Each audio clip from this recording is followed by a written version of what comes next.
हरिओम आत्मीय भक्तजनों, सप्रेम जय श्री हरि। आज का प्रसंग है मूल्य उपयोगिता की वस्तुओं की होती है, अनुपयोगी वस्तुओं की नहीं। दक्षिण भारत के महान संत थे संत तिरुवल्लुवर। वे कपड़ा बुनते थे और उसे बेचकर अपनी आजीविका का निर्वाह करते थे। बाकी समय भजन करते थे ईश्वर की।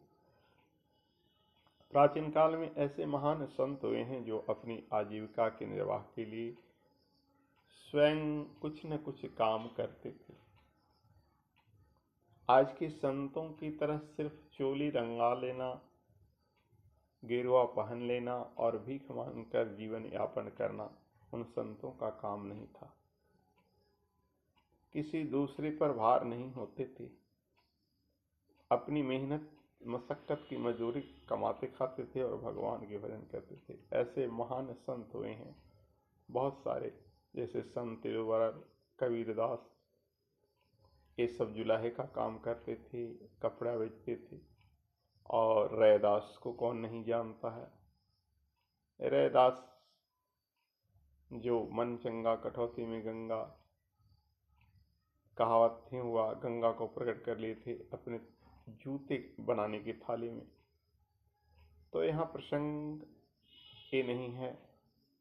प्रसंग है कि एक बार तिरुवल्लुवर को क्रोधित करने के लिए, क्योंकि उन्हें क्रोध नहीं आता था, सदा मुस्कुराते हंसते रहते थे, कुछ शरारती लड़कों ने ठान लिया। जब वे कपड़ा बेचने के लिए बाजार निकले तो उन लड़कों ने क्या किया कि उनसे पूछा, इस धोती का क्या कीमत है। उन्होंने बताया 20 रुपया। लड़कों ने धोती को बीच से फाड़ दिया। बोला, अब इसकी कीमत बताओ। तो उन्होंने कहा 10 रुपये, लुंगी के काम में आएगा। लड़कों ने उसे भी फाड़ दिया। बोला कि अब इसकी कीमत बताओ। तो उन्होंने कहा 5-5 रुपये, ये अंगूछे के काम में आएगा, गमछी बना लोगे। लड़के ने फिर उसे फाड़ दिया। बोले, अब इसकी कीमत बताओ। तो बोले कि रुमाल के काम में आएगा, 2-2 रुपये। लड़कों ने फिर उसे फाड़ दिया और उसे महीन धागे के तरह अलग अलग फाड़ दिया। अब बोला, अब इसकी कीमत बताओ। संत तिरुवल्लुवर ने कहा, बेटा अब इसका कोई कीमत नहीं, ये अनुपयोगी वस्तु होता है, कीमत सिर्फ उपयोगी वस्तुओं की होती है। इसके बाद भी संत मुस्कुराते रहे, हंसते रहे, गुस्सा न किए, न क्रोध में गाली दिए, न श्राप दिए। लड़कों को अपनी इस गलती पर बहुत भारी पछतावा आया और उसने जेब से संत के हाथों में, तिरुवल्लुवर के हाथों में 20 रुपया देकर उनके चरणों में लौट गया।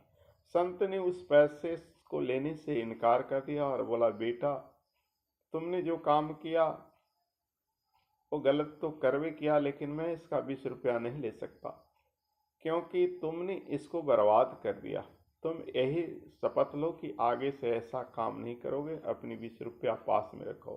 तुम जानते नहीं हो कि इसका 20 रुपया लेने से सिर्फ मेरी मेहनत, मेरी मजदूरी जाएगी, लेकिन तुमने जो गलती किया इससे कितने लोग को ठेस पहुंची। किसान जो कपास उगाता है, बुनकर जो इसे बुनता है, और मैं बेचने वाला।